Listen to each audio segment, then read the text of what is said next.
திருமணம் ஆகாதவங்க இந்த கோயிலுக்கு போனா 30ல இருந்து 40 நாளைக்குள்ள கண்டிப்பா திருமணம் கைகூடி வரும்னு சொன்னா நம்புவீங்களா? அட ஆமாங்க. இந்த கோவிலே பாத்துக்கிட்டீங்கன்னா ஒரு மனைவரை அமைப்புல தாங்க இருக்கு.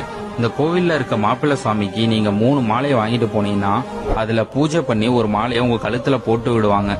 அந்த மாலையை போட்டுக்கிட்டு அங்க இருக்க அரசாணி காலை நீங்க 3 முறை சுத்தி வந்தீங்கன்னா 30ல இருந்து 40 நாளைக்குள்ள திருமண தடையெல்லாம் விலகி கண்டிப்பா திருமணம் ஆயிடும்னு சொல்லப்படுது. விஷ்ணுவுக்கு சக்கரம் கொடுத்த ஸ்தலம் இங்க நவகிரகங்கள் கிடையாது. அதுக்கு பதிலா கிரகப்படி உண்டு. இங்க இருக்க பலிபீடத்திலையும் படிக்காசு விநாயகர்கிட்டையும் நீங்க காசு வச்சு வேண்டி அதை வீட்டுல பூஜை செஞ்சா உங்களுக்கு செல்வம் பெருகி வரும். ஆனால் இருந்தாலும் பெண்ணாந்தாலும் 30லேருந்து 40 திருமணம், பிஸ்னஸ், உத்தியோகம், குழந்தை நலம், உடல் நலம், படிப்பு போட்டு எல்லாத்துக்குமே விசேஷம் உண்டு. மகாவிஷ்ணுக்கு சாமி தான் சக்கரம் கொடுக்குறாரு. இந்த கோயில் எங்க இருக்குன்னு பாத்துக்கிட்டீங்கன்னா கும்பகோணம் டு பூந்தோட்டம் போற வழியில திருவிழிமிழலை எனும் ஊர்ல தாங்க இருக்கு.